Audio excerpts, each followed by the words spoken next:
Okay, hello everyone. I am so excited tonight to be here with Lonnell Young, and he is gracing us with his wisdom on how to break out of the debt matrix. And I'm just going to read to you guys the description for those of you who may have missed it, or if you're coming on to YouTube. But I'm so excited to have this interview. And what I wrote for the description is, are you ready to break free from the shackles of debt and transform your financial future? In this empowering mind podcast tonight, we're going to interview Lonnell Young, a true sage, I believe, in the world of money mindset. And he's going to share with us what it takes to break out of the debt matrix and dive into those psychological barriers that keep us stuck and what we can do to reset our money beliefs and cultivate a healthy relationship with money and hopefully get out of debt, or understand what we need to do for that. So I want to thank you, Lonnell, for coming on tonight. Thank you. Thank you for having me. I much appreciate it. Long Yeah, time coming, long I time coming. know. So Yeah. I want to just share real quick that I had found Lonnell through his YouTube channel. He has a channel called Savings Minus Debt, and I discovered him on some of his YouTube shorts. And he caught my attention when he asked the question, and you did this through several shorts, are you a debt slave? And you're a debt slave if, da da da. And we'll talk. Oh, those. I remember those. Okay. Yeah. Yeah. So we'll talk about those tonight. But why don't you just first give us a little bit of background? I call you a money mindset coach, and you can Mhm. tell us more. You can fast forward to what you do now, but just give us a background, how you maybe grew up with money, maybe what your parents taught you. And then you said you started really thinking about this whole debt thing when at some point in your life, that was the turning point to start changing your thoughts around money. Mhm. So give us your Well, background. well, I grew up in Seattle, Washington. In the projects they were called Rainer Vista. They're not there anymore. But I didn't grow up around nobody knew good about money, or nobody was good. But I did grow up in a loving household with my mom and my two sisters. My dad wasn't around, but she raised me with a lot of love, which was I didn't know, which was very rare at the time, but it was completely good. But I knew at starting at a young age, it's hard to explain, but I knew starting at a young age that I wanted a different life, but I didn't know how it was going to happen or whatever. I was just thinking out loud, but I just knew the way I was living in Seattle, which wasn't bad. It wasn't a whole. I really didn't know I was living in the projects until I got a little older because all my friends were there. I could go to anybody's house and play with anybody, so I didn't really care. And then I grew up, and I was like, oh, this is what they call the projects, but I didn't really care. But and I remember this will be important later. I had a math teacher that favored me in elementary school. And I never knew why she favored me. I'm like, oh man, why does she always just bug me? And why she want me to sit right next to her? And I just didn't understand it. Well, I was really good at math, but I didn't really know it. It was just fun to me at the time. I loved doing speed math and all this other stuff, right? So as I got older, I got into fast forward. I remember I was working as a grocery store, something I was doing back then. I'm 54 now, grocery store, something. And I knew I didn't want to do no more labor jobs. So I said, I needed to figure out something to do. I don't have to do physical labor. So I remember this year in 1995 where Microsoft Windows first came out. And I remember Microsoft making a big deal. They brought in rock bands and all this other stuff. And I thought to myself, okay, that must be pretty important. Let me figure out what all that is because I didn't know anything about computers. So I got into computers, got my degree, got into VM virtualization, specific software called VMware, virtualization software. Got to the six figures where everybody wants to get to. You're something if you get to six figures. I got there and I was like, now what? What do I do? Nothing was there. I was like, but I didn't have any answers, right? And so I came across Dave Ramsey was basically like, say, take the calculator and these baby steps and get out of debt. And I was like, oh, okay, that's easy enough. And then when I did it, I did it myself. I didn't need none of his programs or anything. I just did it, right? But then when I got to a part of his program where he started doing he was allowing people to do debt-free screens on his show while still having a mortgage. And I was like, wait a minute. Okay, hold up.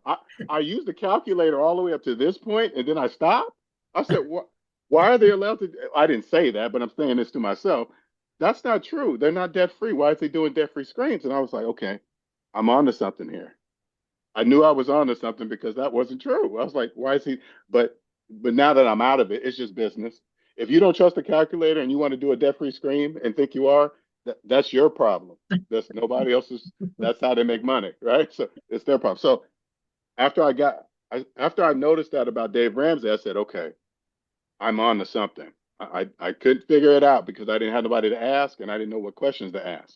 Mhm. And anyway, I started, once I got out of debt, I was so excited. I started telling my friends, hey, look, I'm free. They just didn't want to hear me. They were like, shut up. I started losing friends. I was like, wait a minute. I'm just doing what the calculator says. Why don't anybody believe me? And then it started expanding. You're like, wait a minute, you can't buy a house with a mortgage. The calculator says you can't buy a house with a mortgage. All these people believe they are, they're buying houses. Then I figured, long story, all the way, I'm fast forwarding. Now I understand the mathematical fact is this. Capitalism is psychological, positive, and negative. And they taught us this in elementary school.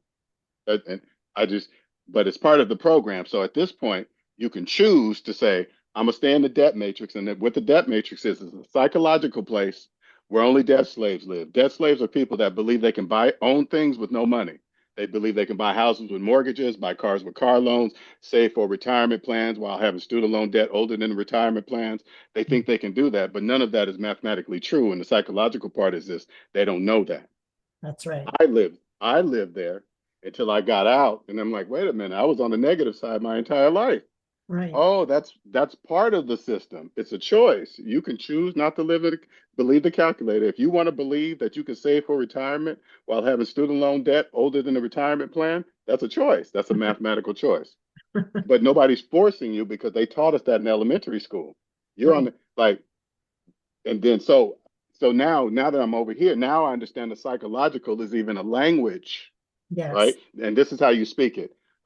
I can go up, and now they don't understand. Debt slaves don't understand this language, and this is what I mean. I can go up to a debt slave and say, "Hey, you can't buy a house with a mortgage." They won't know what I'm talking about. Right. You can't own equity in a mortgaged house. They'll be like, "What? What are you talking about?" Millions of people are doing. No, they're not. They think they are, but they're not. And And so now I'm here. So now, long yeah. story short, now I understand the credit reports are their debt slave papers. They keep track of all the businesses that own them. The credit scores are reward points for staying in debt with their owners listed on the credit report. So that's why I'm the only one on the internet that has made a video showing my entire credit report for everybody to see anytime they wish. And no, and people still don't catch on. Wait a minute, why is he the only one on the internet doing that? Yeah. Because I understand how it works now. Yeah. So now I just help people become free like you. Very few people listen to me, and you Yeah. followed all the way through. So congratulations, Yeah, congratulations. so I want to mention that I did after hearing YouTube videos with Lonnell, I paid for some coaching with him because it really stuck in my mind. And to expand on this whole idea of debt slavery, psychological capitalism in our society, when you're asked about a house or a car, they ask you the question, do you own or lease your car? Do you own or lease your home or your apartment, right? And so if you have a mortgage, people would say, I own it. But Hmm. when you started talking about it, I'm like, wait, he's right. You don't own it. The bank owns it and you're paying on it. So so there's the twist. They want, as a society, they want us to believe, or because there's some security in No, that. not want. That's how it is. Yeah. It only takes one day to buy a house, not 30 years. If they can convince you that it takes 30 years to buy a house, that's a choice. It only takes one day. You walk up, you put the money down, then the house is mine. That's it. And then you walk away. Same with a That's it. car. Yeah. Same no, everything. Well, right. Debt slave money doesn't exist for debt slaves at all. Like physical money, it Mhm. doesn't exist. And I can even show them that too. But it's up to them to believe it. Yeah. Hmm. Yeah. So that was a really big shift. And it, after I got it, I'm like, wow, that's so profound, but so simple in a way. But um, but when you're asked the question like that, and with my background in hypnosis, and it's a way that they're hypnotizing society to go along with you know, the whole debt-based society. Our society could not thrive if people weren't borrowing money and going into debt on everything from their house to their car to their iPhone or whatever, right? This system's only bad if you're on the negative side. It's beautiful over here. It's actually it's beautiful. Yeah, I'm amazed how it works. It's amazing. yeah. It's all a choice though. Yeah. So you've talked about the debt slave and you've talked about the psychological capitalism. And I wanted to ask you about I'd put some notes in here. Yeah, Mhm. so basically, to kind of speak to what you're saying, you said that, the United States is a business. Oh, And, okay. Yeah. we don't think of the government as being a business, right? Mhm. But, um, and then when the banks, they give us a loan, they're basically, you know, Buying you. They're yeah, buying you. yeah. Well, and Because if you can, because direct slavery is illegal, so they just put a house in between or a car. So now it's legal. that's That's it. right, Hmm. right. And just keeping people in that debt cycle continually, right? Hmm. So what you said when you sit down with people, when you first start to work with them and you teach them math, what's No, like, not teach. No, I show them math, not teach yeah, math. you teach them the math or you show them the math behind really understanding what what truly being debt free is, or what truly being free Well, is. I use math to show them so they Hmm. don't think it's just coming from me. I make sure that they understand. I say, do you believe I invented math? They say, no. Do you believe it was here before I was born? They say, Hmm. yes. Okay, so I'm going to use that. So it's not my math because they always say, well, that's your math, LJ. No, it's not my math. All right. So this is what I do for people that believe they're homeowners. I say, open up the calculator app on your phone and put in your mortgage payment minus your mortgage balance and hit equal. Then I say, you see that large negative number? Does that look like you own something or does that look like you owe something? What's that look like? And Yes. then they're gonna naturally say, and then you know that quote from Einstein?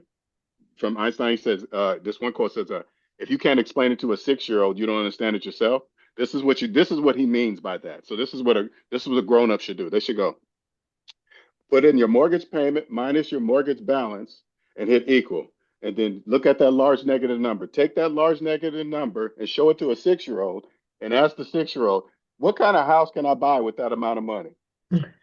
And then the kid's going to think you're joking or something because they're going to say no house because you're in the negative. And Yeah. then now you got to explain that to that 6-year-old. How did you buy the house that you're living in now? Then explain it to them because Yeah. they're in it. They're in it now. Explain how you bought the house that you're living in. They can't because they can't explain it to a 6-year-old because they're in the negative. But Right. they don't know it. They don't. Millions of people, millions of. So now when I go around, I don't really look at houses the same way everybody else looks at them because 99% of them are mortgaged, so that they all belong to the That's bank. right. Yeah, we live in a society where people do go around feeling bad about themselves if they don't own a house or they see their neighbor with, two, SUVs that are probably worth, $100,000 or more, and toys and all these things. But what I really do think about since we've worked together, is just the whole concept of, okay, they have all these nice things, but how much debt do they have? Mm-hmm. Right? you Mm-hmm. know and uh, on my side of it, when I was growing up, both my parents grew up on farms, and You didn't really buy things with credit back then, you know. Right, right. You sold your pigs, your cows, your milk, or whatever, your corn, whatever you had, and then you bought whatever you needed with that. You did the only way you can buy things. That's the only way to think about it. That's the only way. There is no other way. There Right, is no other way. There is no other way. So you guys did the only way to do it. That's right, it. It's really, that's it. right. And I think too, somehow, some way, with my father's upbringing, um, he taught me to be uncomfortable with debt, you know? Yes, yes, And yes. I think as a society, again, we've been brainwashed to be comfortable with more and more debt. Well, when you say brainwashed, did they teach you the number line in elementary school? Did Yes. they? I think everybody learned I think every single person learned the number line in elementary school. So you can't really say it's Yeah. brainwashed. They taught me. That's why I'm here today. They taught me in elementary school. Right. That's the only But reason why I'm talking to you today. yeah. Well, and I Mhm. think I say brainwash, and I I use that term, I guess, again with my hypnosis background, is because people will believe something. So how we take on a new belief with hypnosis or in anything in life is an authority figure tells you it, repetition, or both, or Mhm. some intense thing happens, like you get burnt by a hot stove. Ooh, stoves are Mhm. dangerous. Now that's seared into your brain, right?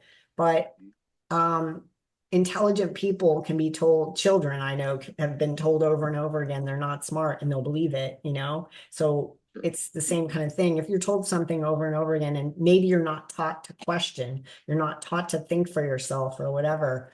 Um, we weren't, some people were told don't question your parents, things like that. Well, everything you're saying is true. Yeah, That is part of the program. The yeah, parents, if the parents don't know, they're going to teach their children, and they're going to not know, and so on and so on. That's just part of the program. That's not. yeah. It's nothing personal.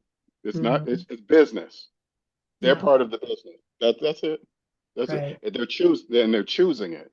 And that's why that is what allows me to take my feelings out of it that they're in debt and they're complaining about taxes. Taxes are not bad. Taxes help build wealth. They're your friend. Taxes are fun. They're not evil. IRS is not, they're not bad people. They just go after the people that are not following the rules. They go after those people. That's it. Not a Yeah, big deal. Taxes are beautiful. They help you build wealth. Not they don't take away. yeah. So, and you mean that, how do you mean that they help you build wealth? Li- you will be able to understand it. I'm gonna tell you in a way you will be able to understand because your house is paid off. Okay. Mhm. Debt slaves cannot save any taxes. They can't reduce themselves in their tax bracket. They can't get any tax breaks at all because they're in debt. And I'll show you. So say like I'm gonna give you an idea. So say like somebody put $5,000 into their 401k. Okay. Now according to the IRS, they say you should be able to take that $5,000 off of your taxable income, therefore reducing you down in your tax, blah, blah, blah, right? And therefore saving you money in taxes. Okay. Mhm. But if say like there's a person that believes that they're going to do that, right? And they have a mortgage. I just tell the person like this. Open up your calculator, put in your mortgage payment minus your mortgage balance and hit equal. You see that large negative number? Where do you see $5,000 to do any of that? Where? Where's it Right. at? They can't, so they can't do it. But if they look at the calculator and see the large negative number and say, I'm going to do it anyway, that means they don't believe the calculator, which never ever wrong. No human on earth have ever broken the laws of mathematics ever, but they decide they're going to do it anyway. That means they're part of the program. And you Right. say, farewell, see you later. Have Yeah. fun. So what I hear Don't you wait, saying, don't wake up too late. right.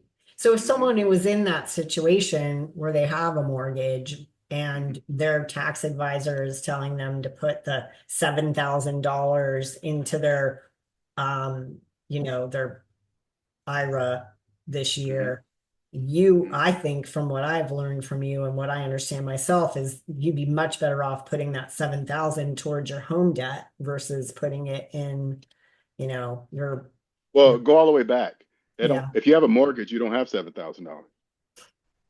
You don't have it. Mhm. So if you go to now remember this is like the crossing over between the negative and the positive. This is that gray area, zero. Say like we're in zero. We're inside Mhm. of zero. You and I are inside of zero.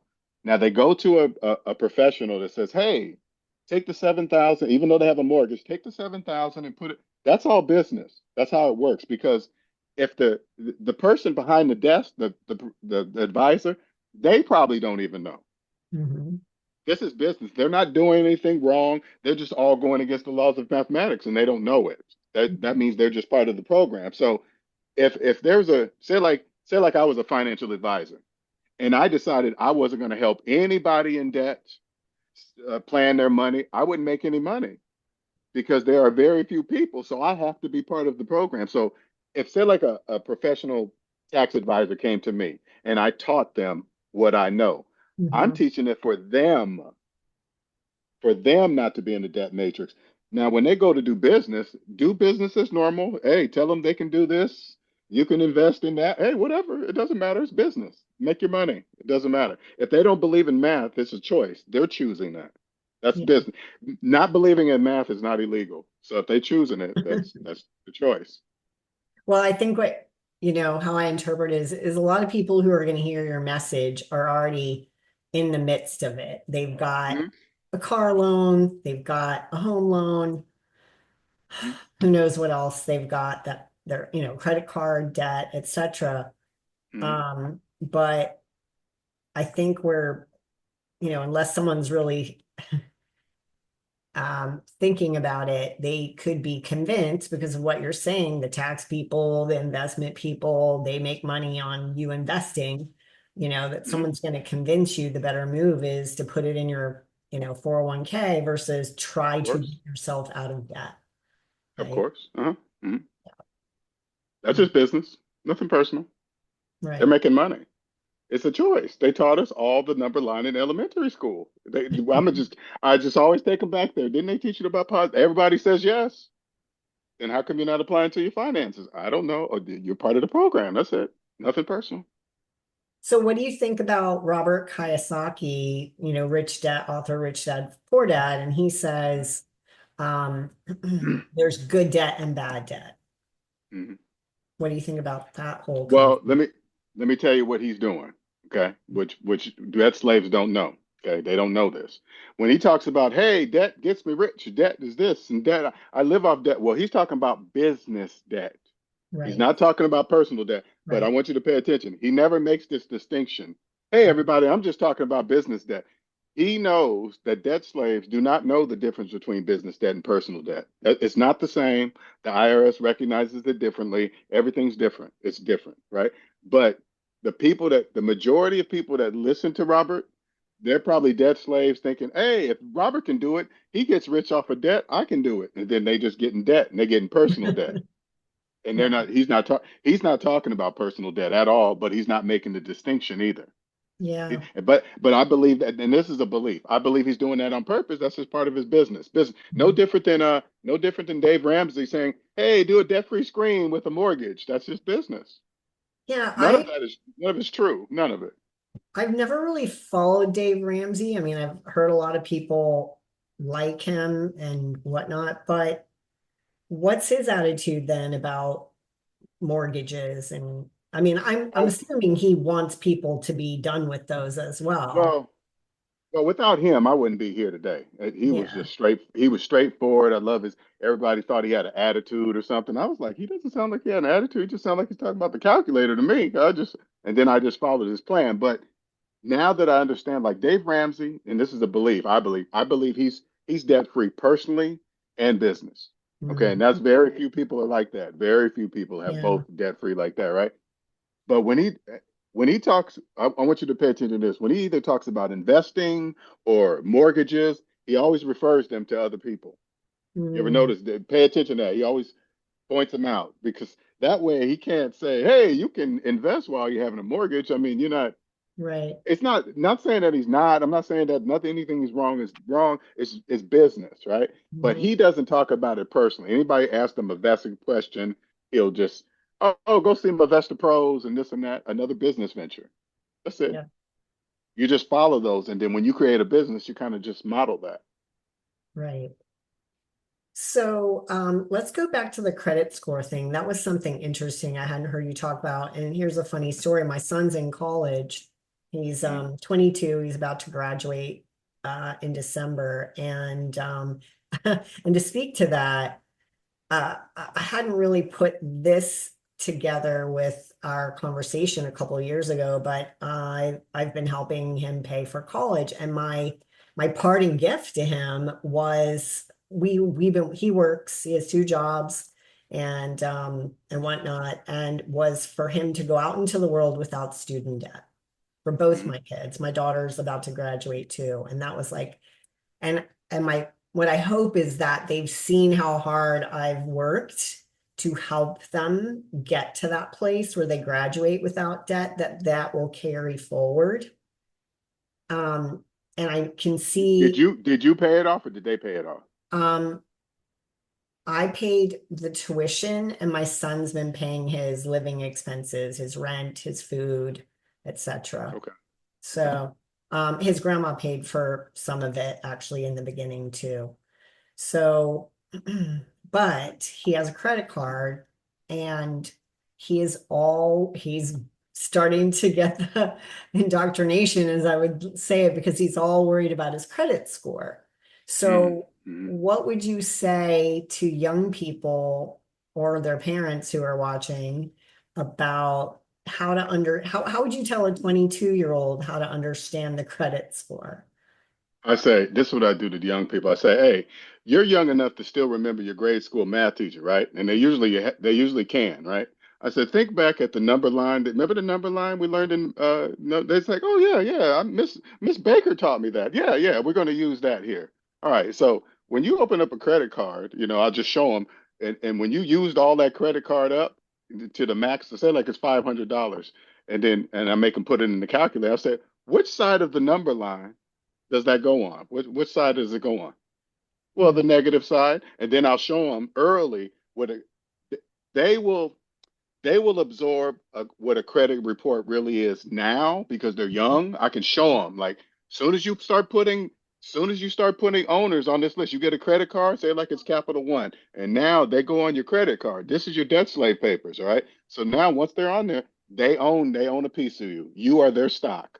They own you. And then when you go get another one, because they want you to go in debt to get your score up, it doesn't even make any sense when you're in it, but you don't really understand. Excuse me, you don't understand that when you're in it, but when you're out of it, you're like, that makes absolutely no sense. No, not at all, right? But Yeah. then your owners will be more and more. And then I will show them mine, and mine will look like theirs. Mhm. But I'm in my 50s. Now I'll tell you, go find a person with a credit report that looks like yours and mine at my age. Go find a person like that. Mhm. And they won't. It'll be impossible. Yeah. You do not want to be owned. I'll just come at them a little differently because they're closer to their grade school. They can still remember their grade school teacher's name and remember the math that they were taught. And I'm gonna say that is all you need to be successful, wealthy, whatever you want in this country. Just because Mhm. this is the business. We raise unconscious debt slaves. You do not want to be an unconscious debt slave. You don't want to be that. Then Yeah. I'll just run it through them. Yeah. So as you're talking, what I really think about as far as like what the credit score system is, it's you have the higher scores, the more debt. It's almost like the more debt you have, but you're Mm-hmm. managing the debt well. So it's like the best debt managers are Well, it's like this. If you got a good credit score, you're a good debt slave. If you got a bad credit score, you're a bad debt slave. And when right. people say, when I hear debt slave, remember this is a language that they don't know they speak. When they use buy, they think they're buying something, but they don't know that they're not buying anything, right? I Yeah. forgot where I was going with that. Crap. I'll come back to Well, I about forgot where I was going with that. the credit score. If you have someone who has, several different Oh. credit cards, etc., and they've got Mhm. $50,000 they could run up in debt, right? Versus When someone they over start here, like, when they start bragging on the bank's money, hey, I got a 50,000 credit limit. Why are you telling me that? I know, Why are you right? telling me about the bank's Versus money? the college student who has $2,000 credit limit, and he's like, oh, but my credit score is low. You're being Indoctrinated Well, in a and sense. here's another good one for you to tell your kids what you did by removing the student loan, because the student loan debt is the worst. That's how they get purchased at age 18. Okay. That's it. The business is that they purchase them young at 18, right? Once they get them in there, that you got to pay every penny of that off as you're dying with it, right? Yeah, you can't Wait forgive to it or they show don't. them like, yeah, show them the people that those are millions of people that are owned. Like all those people, mathematically, you cannot save for retirement while having student loan debt. You can't. Mhm. Mathematically, you can't. You save them. I don't know how it would, since they were never actually part of it, that's going to be kind of difficult. So just keep throwing math at them because you can't Mhm. really involve our feelings because we felt it, right? So Mhm. just say, you don't want to be part of that 1.7 billion nonsense stuff. You don't want to be part of them. Okay. That those are people that are choosing to stay there and be owned. They're all owned. They'll never be free. You don't want to be that person. Yeah. So, and then to speak to people who are, 30s, 40s, 50s, who don't own a home, who are renting, and then have somehow a stigma about them because they don't want to go get that big, massive mortgage. And, I think that that should be wiped away. And, you know, No, you can't because that's business. That's how they people that believe they can buy houses with mortgages, they're called the housing market. Without them, there is no housing market. So let them do whatever they want to believe and whatever. right, Have fun, right? Just right. just own your house. That's it. And the people they don't know that. Okay, and I believe the banks do this. Hey, stop throwing away money on rent. I think the banks actually started that, right? Yeah. Because what it really means is like, hey, just remove the landlord and pay us directly with a mortgage. I mean, they're not finishing that sentence. Remove the land. Don't throw away money on rent. Throw it our way. But they can't add that in there because they'll wait. What do you mean throw it your way? What are you talking about? They'll start waking up. They can't do that. So they don't really understand that they're paying rent still. They're just paying rent to the bank. They just want the they're trying to make the people that are renting that are not in four and $500,000 of mortgage debt to be like them. Mhm. But the people that are renting, they don't understand that. They really believe that they're wasting money on rent when they're not. They can when something breaks in their apartment, they just call the landlord, come fix it. The water's broke, fix it. Fix it. That's all part of your rent. When you're renting from the bank, they own the house, but they're required to fix Right. everything, repair everything, Have refinance it, insurance. and wrap it Yeah. up again. And it's so funny. Like this is the crazy part. This is the really crazy part. You got to remember, the banks know everybody's stuff because they own everything. So say like there's a person that has a mortgage financed in the bank and they got two cars financed in the bank, right? They're slowly starting to get behind on the car payments. Well, the bank obviously knows that they're getting behind the car payments, so they'll come around and say, "Hey, you got some equity in the house. You wanna pay off? You want to refinance the house and pay off the cars?" So what they're really saying is, "Hey, can you get those cars, those depreciating objects off our books? We'll wrap it up in the house that we own, and now Yeah. the debt Wow. slave believes they got paid off cars due to their house or whatever they believe. It's beautiful how they do it. It's absolutely beautiful. It's like, Wow. wow, I can get equity out of my house. Equity is a word. That's not money. That doesn't mean anything. The bank made that word up. Yeah, and the bank goes, yeah, yeah, that's money. Yeah, Wow, that's crazy. So basically, you put some money down to buy your house, right? And then the yeah, that rest of, pays for whatever stuff, yeah. whatever. And then you have a massive mortgage, and then they say, well, we'll give you we'll give you some equity out of that, but then or you're just going to take a loan and so and then but Nothing. basically that they're shifting their their assets on their books to the appreciating asset. See how deep you're going, and you're Yeah. like they're doing this and that. If you walk, this is all you got to do. If you believe you could buy a house with a mortgage, they're going to take advantage of you right there. You don't know. Mhm. I'm gonna buy a house with a mortgage. What, and you say, will I be a homeowner? And they'll say, yeah, yeah, okay. If you believe if you believe it takes 30 years to pay off a house, they're going to take advantage of you. It's just business. It only takes one day, Right. just a single day, just one day. If you believe 84 months to pay off one car, okay. Right. And then when you add up, well, I don't know about cars, but for homes, if you add up if you did keep it for the full 30 years, you've pretty much almost paid double for that house. A lot You of don't people. even have. They'll never make it that long. Yeah. It's just. I think those are just numbers banks just throw out there. Mhm. Nobody's gonna. They're not making. They're not paying off the house. They're look. If you apply for, put it this way, if you go for a mortgage, you if you went to college for 4 years and you go apply for a mortgage and they run your credit and you've been having your student loans on for 20 years and you apply for a 30-year loan, they know you're not paying off a 30-year loan because you haven't paid off a 20-year loan. So they're just going to take advantage of you and take all your money, own the house the whole time until you lose a job, get a divorce, something Right. happens, and they kick you out and start it over. Right. And charge you a higher interest rate because you've got this other debt or whatever. Correct. Yep, it's Mhm. whatever they choose. And then it's funny when they say, "Hey, the feds," everybody's all listening. Who are they going to interest rate the house? They're only talking to people that need mortgages for houses. They're not talking to me. They're not talking to people with money. People with money don't care what the mortgage interest rate are unless they're in the real estate business or something. But personally, they don't care because they own their house. They don't care. So what would be your suggestions to people who are um I mean, most of us listening are not debt free.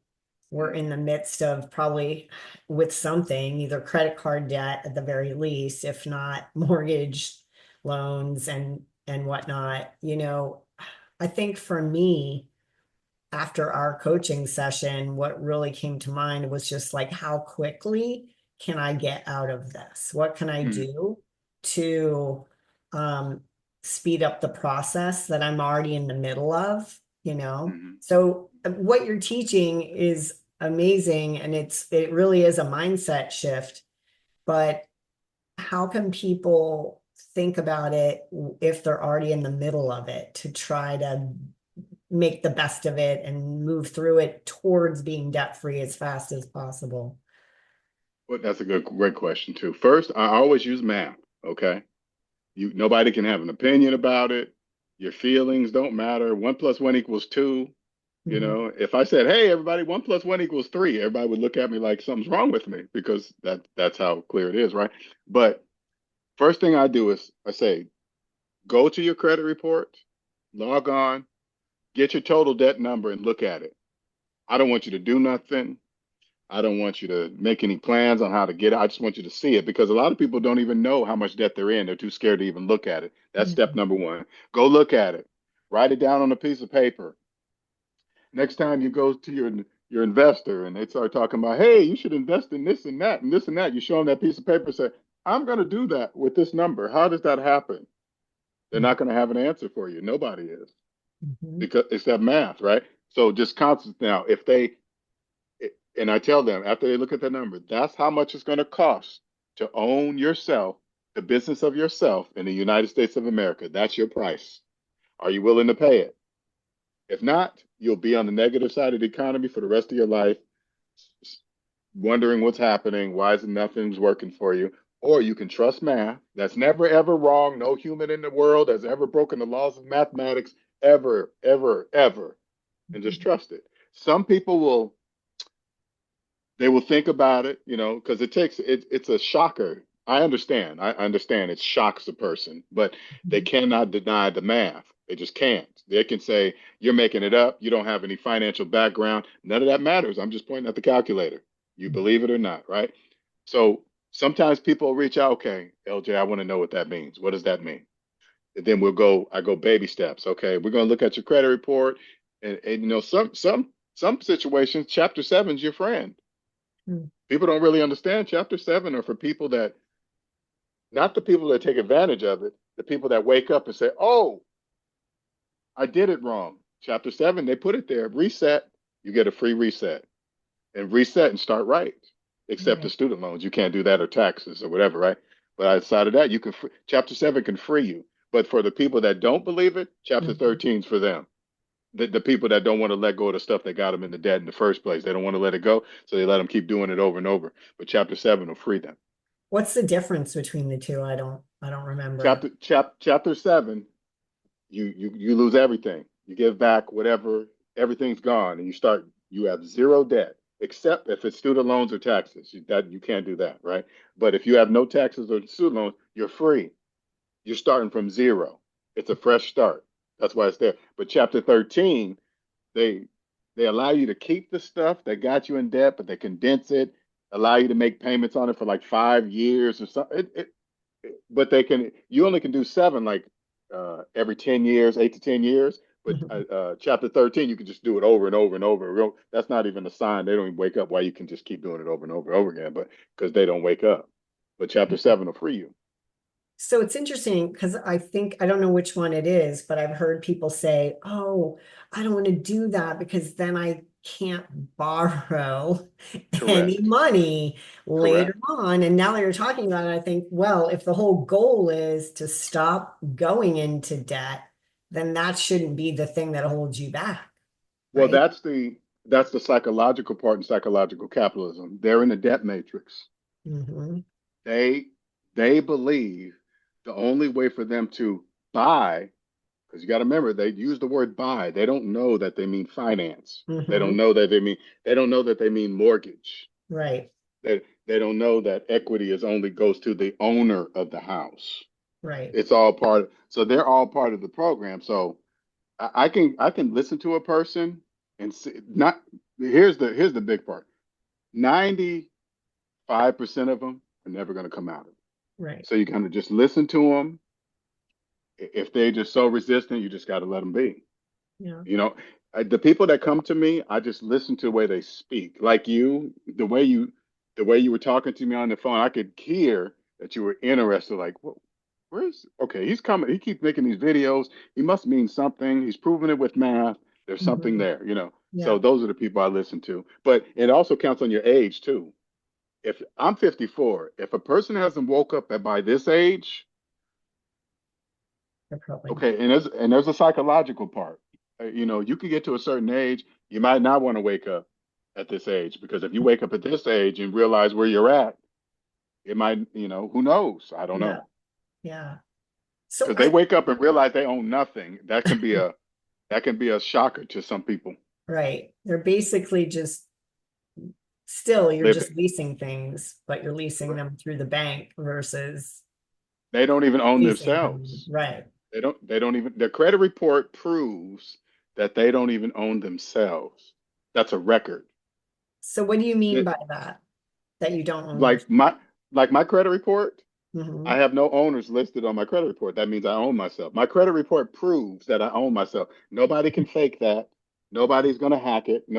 Have you noticed that? Nobody's ever hacked the credit bureau. You notice that? That has never happened. Have you noticed that? It will never happen because that's how they keep track of all the debt slaves. That's how they keep track. So if I show you my credit report, log in front of you, so no tricks, and you Hmm. see nothing, that means I own myself. That's proof. So anybody say like I was going to go into business with somebody and you see their house, car, they look nice, they look the part. I don't care about any of that. I say I want to see your personal credit report because I need to see how you've been running the business of yourself. Yeah, absolutely. I Yeah. think that's a huge thing. I've heard you say that more recently about, you know, making sure that if you hire somebody or dating, whatever. And there are Oh yeah. and there are people who come on hard times and things happen. And again, I think getting to a place where we're not being shamed because we don't have the newest car, or we don't have the newest iPhone, or we don't own Well, our you got to think about house. it this way. Think about it this way. If a person's credit report will show if a person just came on hard times. Yeah, You can see it. You can see it. They'll be doing good, good, good, good, and they lose their job. That's clear yeah, that they've been doing good. But if somebody just said, "Oh, I'm on hard times," and then you look at their credit report, they've been scamming people. They owe people businesses money. They are the reason why they are on hard times. They are. yeah. So now today, I wouldn't even date any. I wouldn't date a woman in debt. I don't really care. It doesn't matter how they feel about it. It's just you don't own yourself. I mean, I can't say it like that, Yeah. but this is what I do because you got to remember they talk about debt normally. So if say like I'm on a date, she drives up in a nice car, I'd be like, oh wow, that's a nice car. Did you get a pretty good interest rate on it? If she says yes, that's all I need to know. I don't need to know anything else. We're gonna go have dinner, and I'm gonna say, see you later. What happened? Oh, I just, I can't say, oh, you got car payments. That's why I'm not dating. You can't say, I Yeah. can't say that, right? Yeah. You just got it But because I don't. I think there's, something to be said to, again, putting everything in perspective. You'd be better off somebody who's on hard times and you've had to, put money on a credit card. You're still better off. Let's say you had 20,000, 30,000 in credit card debt, and that's all you have. And you have a Hmm. car that's mostly paid off or something, or is paid Hmm. off, and you Hmm. feeling bad about yourself. But over here, you have family members who have a house with a mortgage and they're just taking lavish vacations and running up their Oh, I credit see what you're cards. And, saying. Hmm. like there's this shaming that goes on in our Well, society. they don't know the facade. Right. When I see people going on vacations and on social media, I don't look at it like everybody else. I know Yeah. 9 times out of 10 they're financing all of that stuff. So I'm not impressed. It doesn't make me feel bad, but I'm on the other side, so I understand. Like Yeah. all you got to do, I can just, even if I wanted to know if I see something nice, hey, did you get an awesome interest rate? And they Mhm. just say yes, and that's it. It's finance. Yeah. It's the banks. The bank is making money on but you got to remember, they don't have any money, so they literally finance everything. Yeah. Everything, food, tires, gas, everything. Yeah. So if someone, I believe that when you and I spoke, I might have asked you if there's like a pecking order to, if you're saying, okay, if someone says, all right, I want to try to get to that place where I am debt free for the most part, or, eventually get to that. But if I'm working towards that and I think from everything you said, it would be like you'd want to pay off your student loan first if you have that, Oh yeah. right? Oh yeah. Oh yeah. Yeah, Versus, student loan is that's bad stuff right there. That's yeah, bad stuff. Yeah, you got to get it because you'll be owned. You can't no you can't any debt you cannot bankrupt, you want to pay that off first. yeah, right. Because everything else you can bankrupt. You can go get Chapter 7. And you can actually do that now. Go see a lawyer if you qualify for it. Say like you do have student loans, okay? Go see a lawyer. Hey, do I qualify in my state for Chapter 7? They say yes, wipe out everything else. Now you can put your full concentration on the student loan. All your money can go on the student loan and get that out of there. And once you're free, Hmm. you're in a different world. You're in a different perspective of the world. You just live different, you act different. Yeah. I You're mean, just free. for me, it was, I don't know if we spoke when it was like going through COVID or whatever, but things here in the Charleston area in Mount Pleasant, the Hmm. offices shut down for 2 months and I I wasn't remember really that. doing virtual coaching. And I Mm, decided after that, I think that was maybe about the same time when I'm like, my God, the stress of how am I going to make my mortgage payment? Am I going to make mm, my car payment when the world is mm. shutting down, and Right, the psychological pressure that I put on myself with that, whereas other people are like, oh, let the government give us money and then we'll just go right, spend it, right? right, People are getting right. all their whatever money that Checks and money. Yeah, that I they remember that the that. government was handing out. And Hmm. and I was like, my God, I never want to feel this again. I never want to feel this pressure and stress on me Well, again. you never will again now. Wow, So, congratulations. and then, doing things to make your work more resilient, working virtually and stuff like that. But Hmm.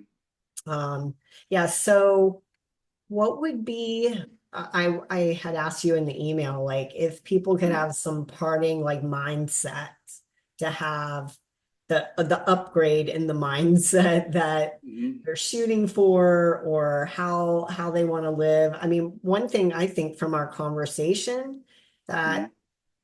that whole like keeping up with the Joneses thing and everything is like, don't look at other people and feel bad about yourself because you don't have what other people have. You don't know how much debt they're in. And I know a lot of people live with that psychological stress. It's like they just ignore it, they put it in the back of their mind.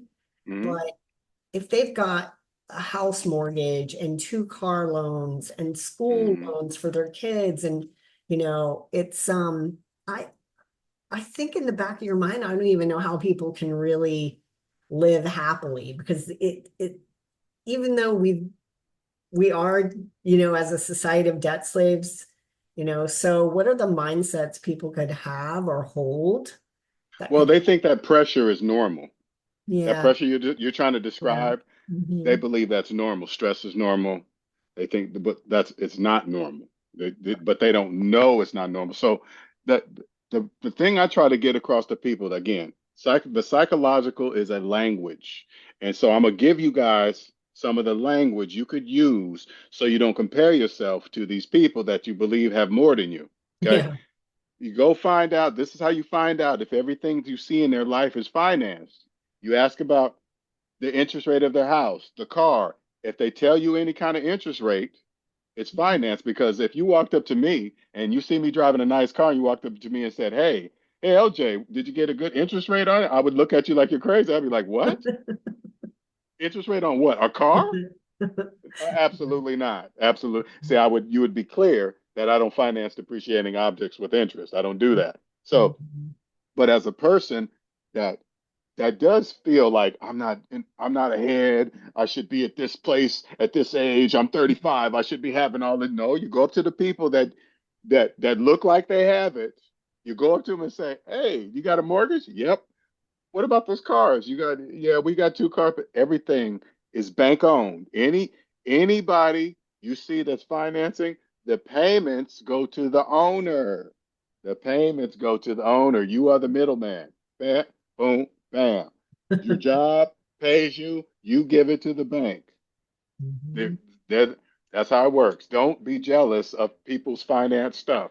Get out of that. They're in the debt matrix where remember, debt slaves believe they can own with no money of their own. And here's the one thing I like to tell people that debt slaves don't have money. Okay, excuse me, money doesn't exist for them. So this is what I like to do. Hold $100 in your hand, a physical $100 in your hand, and open up the calculator app with the other and put in $100 minus your car payment.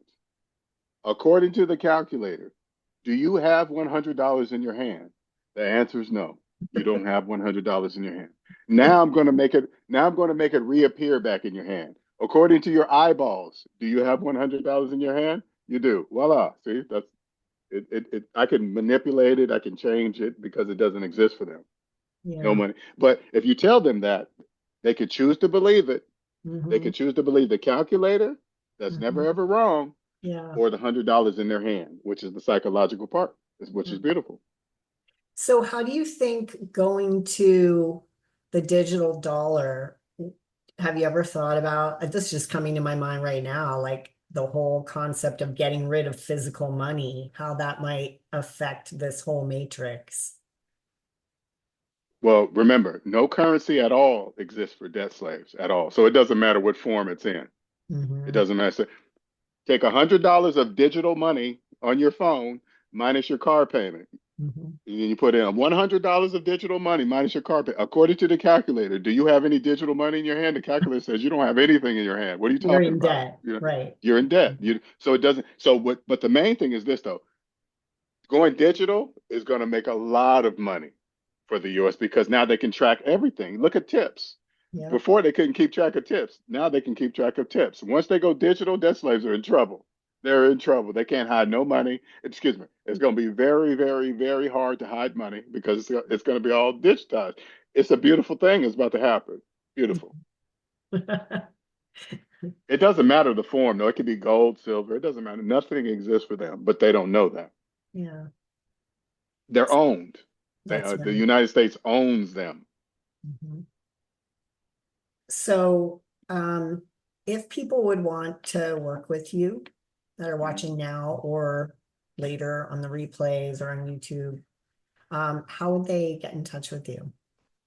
You can reach me at savings minus debt at gmail.com. Okay, Savings minus debt at gmail.com. Savings plural. Savings. okay, great. And I'll put it when I post it, I'll put that on Yep. there. Just reach out to me and kind of sometimes some people just want to talk to me. Sometimes people want me to do their whole blueprint. And I do a Mhm. blueprint based on their credit report. So once I see their credit report, all three, I organize it, put it in a nice, pretty whatever, and I say just follow these steps and these steps to freedom. That's all you got to do it. But not saying it's going to be easy. You got to Yeah, put in the work. You got to put in the work. But you follow these steps, you'll never be the same. You'll be changed forever. yeah, the peace of Hmm. mind Yes, it's and the, forever. You just yep. change. So, well, thank you so much for being my guest tonight. I really Thank you. appreciate it. And I really appreciate your message. And I think it's needed for people to hear it. So thanks so much for your time. Thank you for having me. I really appreciate this. I really do. All right. Thanks everyone for coming on tonight. And everybody have a great week. Take care. Bye bye.